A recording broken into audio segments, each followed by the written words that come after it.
Back in Nigeria about 20 years ago, I used to own shawarma restaurant. One time I had 12 shawarma restaurants. So we sold all our equipment. We basically shut the company. There are a lot of first generation African food entrepreneurs who don't have a succession plan because their initial succession plan was built around their children.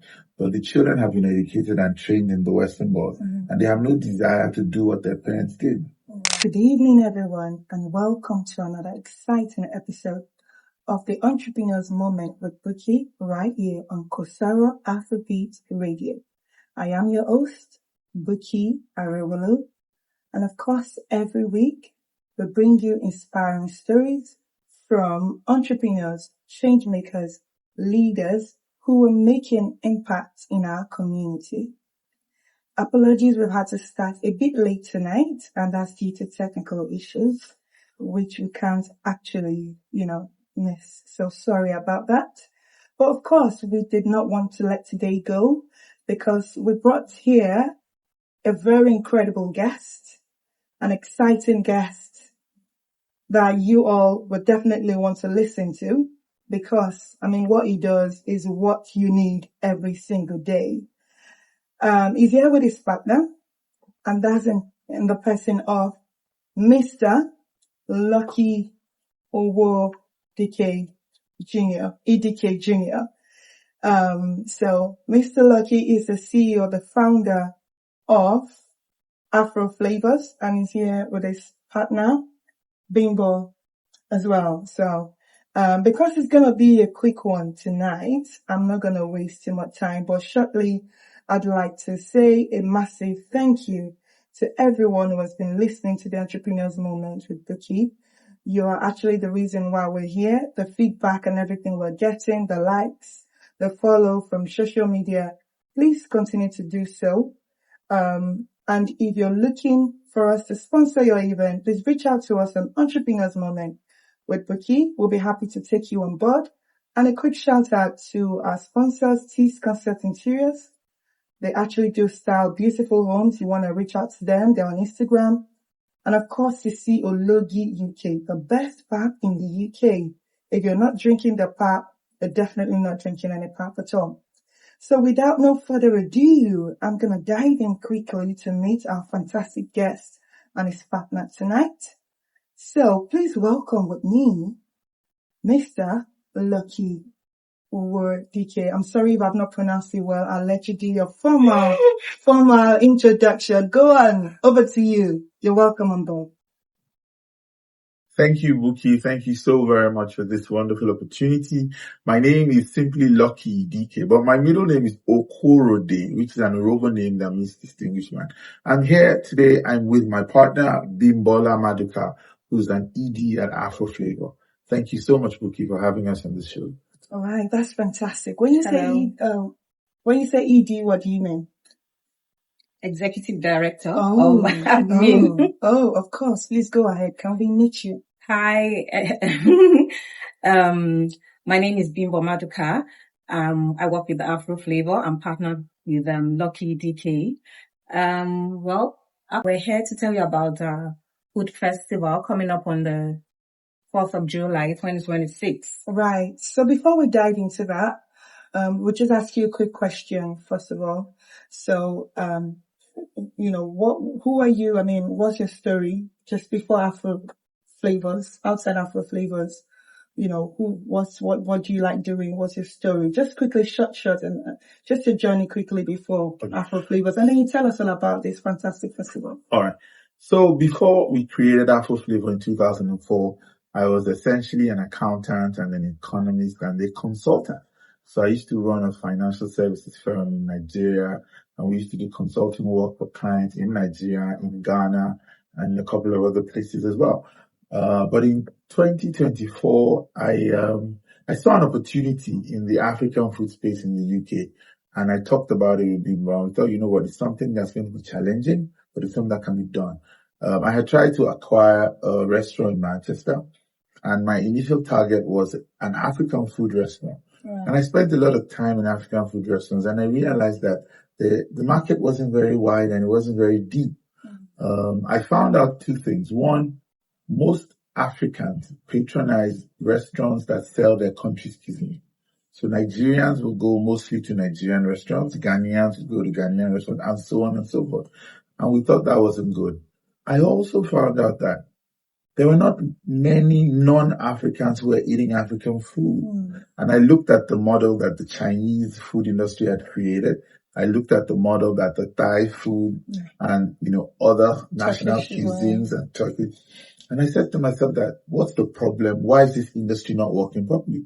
So with my consultant's mindset, we got to work and we realized that there were fundamental defects in the industry that had to be connected or corrected for it to grow. So we created Afroflavor to address all of these issues. So we say that at Afroflavor, we're building a global ecosystem that can drive or propel the growth of African cuisine industry. Right. So not just Nigerian. No, definitely not just African Nigerian. Yes. cuisine in the industry. All the African cuisine. Right. Okay. That's really fantastic. And that's a brilliant mindset because not everyone will think like that. But from an accountant to food, how did I make the transition? Yeah. Okay, so back in Nigeria about 20 years ago, I used to own shawarma restaurants. And at one time I had 12 shawarma restaurants. Oh. Yes, and we're actually making an impact. And then I decided to shut the business down because there were a lot of challenges that I just thought, look, it just wasn't worth the effort. So we sold all our equipment. We basically shut the company down. We're called Cubites. And we used to say that our shawarma was quick, it was quirky, and it was quintessential. Wow, I like that. Thank you. So why didn't you bring shawarma to the UK then? Is this part of the Afroflavor? Okay, so the vision for Afroflavor, and I think we'll get around to it next year in 2027, is to go on an acquisition spree and buy a number of restaurants. One of the other things that we found out when we were studying the industry was that there are a lot of first generation African food entrepreneurs who don't have a succession plan because their initial succession plan was built around their children, but the children have been educated and trained in the Western world and they have no desire to do what their parents did. So you have all sorts of restaurants now across the US and the UK. They are successful. Some have one steady branch, some have 2-3 branches. But the owner's children, the founder's children, the second generation are not interested. So we think there's an opportunity to pick up all those restaurants, build them into a huge African food chain that's in the US as well as in the UK. Oh, that's fantastic. So I'm sure you run a couple of events and one of which, I want us to talk about tonight because I've seen your flyer. Yeah. The Afroflavor Food Festival. So can you please tell us quickly about that? I know that Sister Bimbo was going into that before I actually said, no, let's get your gist before, the food festival gist. So can we know about this food festival and how people of Manchester, my audience, needs to actually be there? Okay, so we're having the food festival on the 4th of July. We want different African countries to come and showcase their food, fashion, culture. Just like you were mentioning, you said something about Ogi, Sisiologi. Yes. Exactly. So we want someone like her to come, take a stall, sell your Ogi. How many people can get Ogi? It's not easy to get Ogi here. So come there, sell it, your Ankara trousers, your outfit. So you need vendors. We need vendors. Across. Yes, just come. Okay. Yeah. So just come. So it's an exhibition, but, I'm thinking food. So I'm thinking they probably have gone around restaurants, different African restaurants, inviting them here to bring their food for people to buy and taste. Is that not what you get as well? Apart from someone who sells a ghee, who has a store, it's not something you can eat there immediately. But is it a mixture of you inviting restaurants in there or is just an exhibition for all? It's for everybody.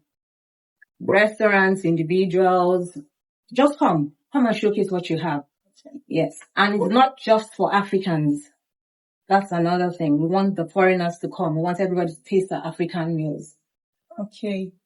So apart from that then, but do you do a special event for just food? Because I see you as food specific. Yeah. So, like Bimbo rightly said, And like you have also rightly said, Yeah. our focus is on food. Yeah. But when Africans eat, they usually sing, they dance, and they usually dress up. Right. So we try to make sure that we represent the entire cultural spectrum. So we're going to have at our core people who are doing different types of food. Yeah. But we're also going to have a couple of fashion vendors. In fact, there's a company that has bought up all the stores we allocated for fashion vendors. Oh, okay. And Wow, that's nice. yeah, so they have 4 stores for fashion vendors, Okay. and they're going to be selling their fashion apparel, and they're also going to be putting on an amazing display of African fashion on the catwalk. We also have drinks vendors. There's a company called, so that first company is called Luzol Tailors, right? Luzol Tailors, yeah. Luzol Tailors, yeah. They're coming all the way from Lagos next year. Yeah. So for people listening, what's the next step if they want to actually get on board to get a space for, to get a stall? How much is it? And, what are the things they need to know? Could you let them know? Okay, so you should go to our website, afroflavor.com. On the homepage, you'll see the flyer for the Afro Flavor Food Festival in Manchester, and this is our 3rd edition. If you want a ticket, you can buy tickets there. Tickets are £5 and £25 for the VIP experience. That's affordable. Yes, Yes. £5, very Yeah. affordable. Stalls start at £60 for small businesses, and in fact, that was actually inspired by you. So we've created a section for small SMEs, or what we call mini SMEs. You can get a stall for £60. Come to the Afro Flavor Food Festival, put your wares down, participate in what is becoming Manchester's biggest African food festival, I like that tag. and sell. Bring your friends, bring your family, bring the children, because at Afro Flavor we love children. We're going to have a kiddies playground. Oh, Yeah. that's Bouncy attractive. castle. Let's not forget our tribe love. Yes. Oh, what's that? We're having a tribe competition from different African countries, cook tribe in a different way. In Nigeria, we call it, the Yorubas call it Shaki. Oh, So- really? oh yeah. Oh, so We used to do the Jollof Wars, and then we changed it to the Jollof Love because we thought Africa had more wars than it needed. So we called ours Jollof Love. But with Jollof is restricted. It's essentially a West African dish. So we realized from what we did in Lagos last year with the South African Embassy or South African High Commission that Africans eat tribe all across Africa. So we had our first tribe love competition. South Africa, Nigeria, Zimbabwe, Ethiopia, and Kenya participated. And this year we're rolling out a lineup of African countries who are all coming to cook tribe. Tribe is called Shaki in Nigeria, like you said. It's called Matumbo in Kenya. I It's hope called it's the Maholi. clean one. That Yes, doesn't the have clean. to Oh do- no. all The clean moving, white Yeah. one.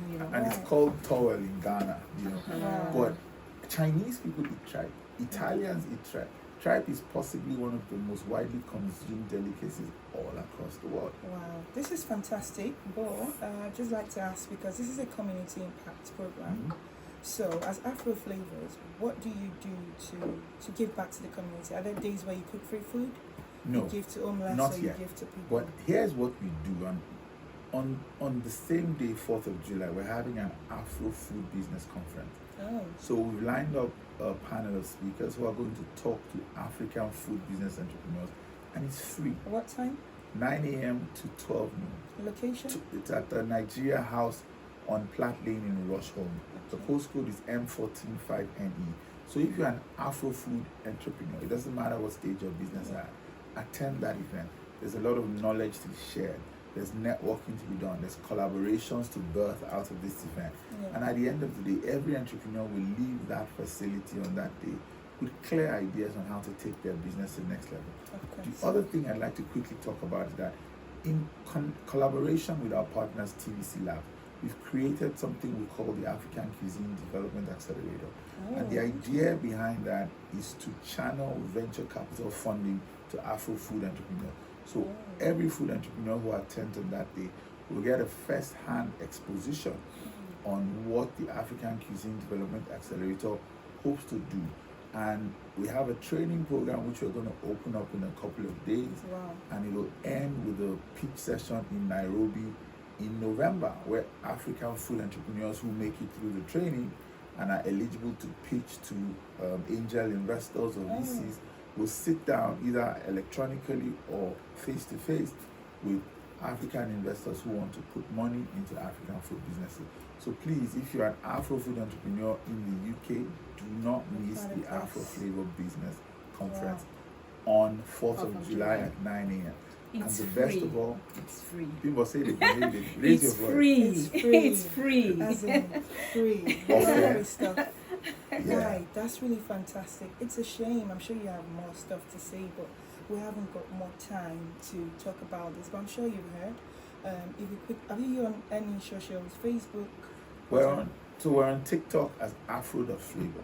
We're on Instagram, but over the last 2 weeks, both our Instagram accounts have gone down. So we picked up TikTok and we're pushing that. So we're on TikTok, we're on Facebook, we're on LinkedIn.